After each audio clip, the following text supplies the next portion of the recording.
The year is 2000. Flashbulbs are exploding on a red carpet. And in the middle of it all, two of the most magnetic, truly intense stars in the world show up wearing these matching necklaces. And just like that, Hollywood hit a new obsession. An obsession that sparked, I think, one of the most bizarre generation-defining rumors ever. The story that they were, vampires living in a dungeon. Exactly. It became this whole gothic mythology. Welcome to Starscope Report. Join me, Jordan, and Jamie as we uncover Hollywood drama, music industry shakeups, and viral influencer scandals. From red carpet surprises to social media controversies, we dive deep into the stories behind the fame. And today, we are taking a look at what Billy Bob Thornton has finally said in interviews with places like Rolling Stone and Esquire. We're going to try and separate that sensational tabloid folklore from the surprisingly intimate reality. Right, because the first thing you need to know, the absolute key fact, is that Billy Bob completely denies they wore vials of blood. It was much, much simpler than that. Okay, let's just jump right into that. The anatomy of the myth. For 2 decades, the story has been vials of blood. That word, vial, it sounds so clinical. It does. It sounds medical, like they went and had blood drawn professionally for this. Yeah. And that's exactly what the press wanted you to think. But Thornton is so clear on this. He says they were not vials. They were just small, very common lockets. Lockets, that's a totally different thing. A locket it's sentimental. It's a keepsake. And he said they contained, and this is his quote, literally with a drop of blood in them. A drop, not a vial full. A single drop. And, jump from a tiny drop in a little piece of jewelry to a big glass vial of liquid.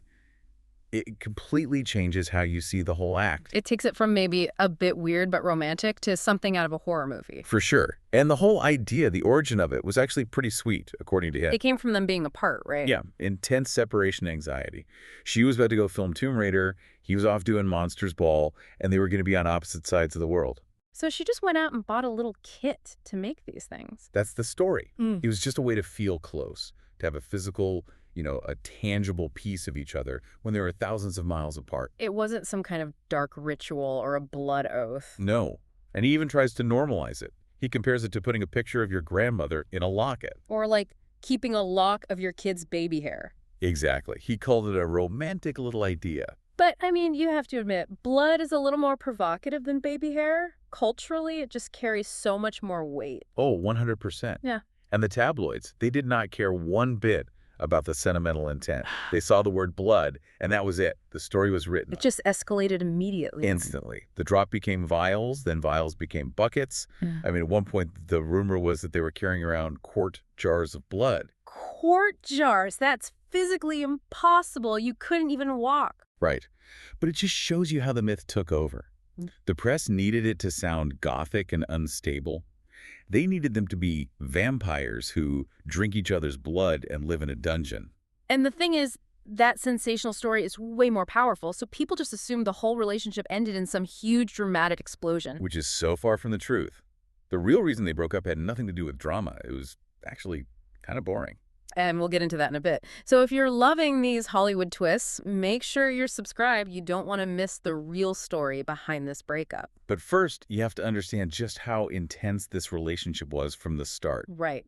They met on the set of Pushing Tin in '99, and the chemistry was, immediate. And then, boom, they're eloping in Vegas in 2000. And this was right after he famously broke off his engagement to Laura Dern. So it already started with this layer of scandal. The media pressure must have been insane. Unbelievable.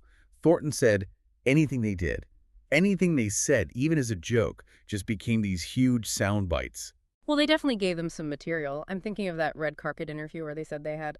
Jeff fucked in the car on the way to the awards show. Yeah. You can't say that and not expect a headline. No, you can't. It just fueled that wild image. But what's so interesting is how Thornton looks back on it now. He consistently says it was one of the greatest times of my life. He talks about her with so much warmth. Which completely contradicts the public story of chaos and turmoil. Totally.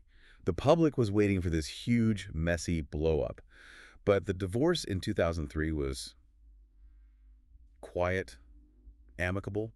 He called it civilized. So, what was it then? If not the drama, what was the real reason? It was basically a logistics problem. Yeah. Simple incompatibility. They just had, as he put it, different lifestyles. Different lifestyles? What does that actually mean in this context? Well, Jolie was starting to pivot toward this huge global life. Her career was international. She was getting heavily into humanitarian work. And this is right when she adopted Maddox, her first son. Exactly. Her life was becoming global. She needed to be traveling constantly. She needed a partner who could keep up with that. A globetrotter. Right. And Billy Bob Thornton was and is the exact opposite. He's called himself a homebody, even agoraphobic. He wants to be home, writing music, not flying all over the world. So one of the wildest, most notorious relationships in modern Hollywood didn't end because of cheating or fighting. Nope. It ended because one of them wanted to travel and the other one wanted to stay home. It's the ultimate anticlimax, isn't it? Yeah. The media sold this gothic tragedy, and the reality was just a lifestyle mismatch. And the proof is really in how they are today. They're still friends. Very close friends, he says. And she said she still loves him dearly. It just shows that the whole chaos narrative was an invention from the outside. And that's not even the wildest part of the legacy.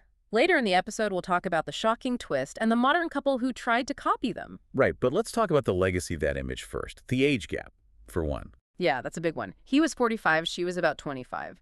A 20-year gap. And it was talked about then, but can you imagine the reaction today? In the era of constant social media commentary. Oh, it would be a firestorm. The conversation around age gaps and power dynamics is just so different now. It really is. But their legacy also created a kind of template, which brings us to the modern echo. Machine Gun Kelly and Megan Fox. The comparison is unavoidable. They did the blood thing, too. They did, but there's a difference, right? It feels different. I think so. The general feeling, and you see this in the Esquire piece, is that Jolie and Thornton felt authentically weird. They already had Oscars. They were established. They just were who they were. They weren't trying to build a brand around it. Exactly. Whereas with MGK and Fox, it sometimes felt more performative. Like they were consciously trying hard to be edgy. Like they were trying to be the new Billy Bob and Angelina. So Jolie and Thornton were the original, and everyone since is sort of measured against that authentic intensity. I think that's a good way to put it. And it all comes back to the main idea here, that sensational fictional story, the vampires, the dungeon, is just so much more powerful than the boring logistical truth. The blood locket is the only thing people remember, not the amicable split over travel plans. Because the myth is just a better story. It's more memorable. And now look at them. Their lives are so stable, which is the one thing the press never wanted for them. Right. Thornton's been with his wife, Connie Anglin, for over 23 years now, married since 2014.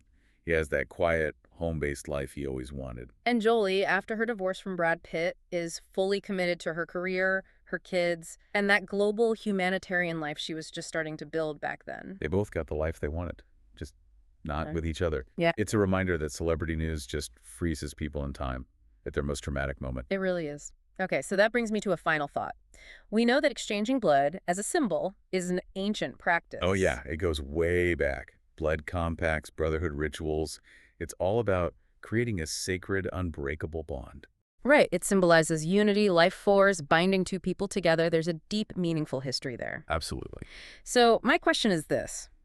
Given all that history, why does modern media see an act like this and immediately strip all that meaning away? Why do they jump straight to the most scandalous, morbid, vampire label they can find? That's a great question.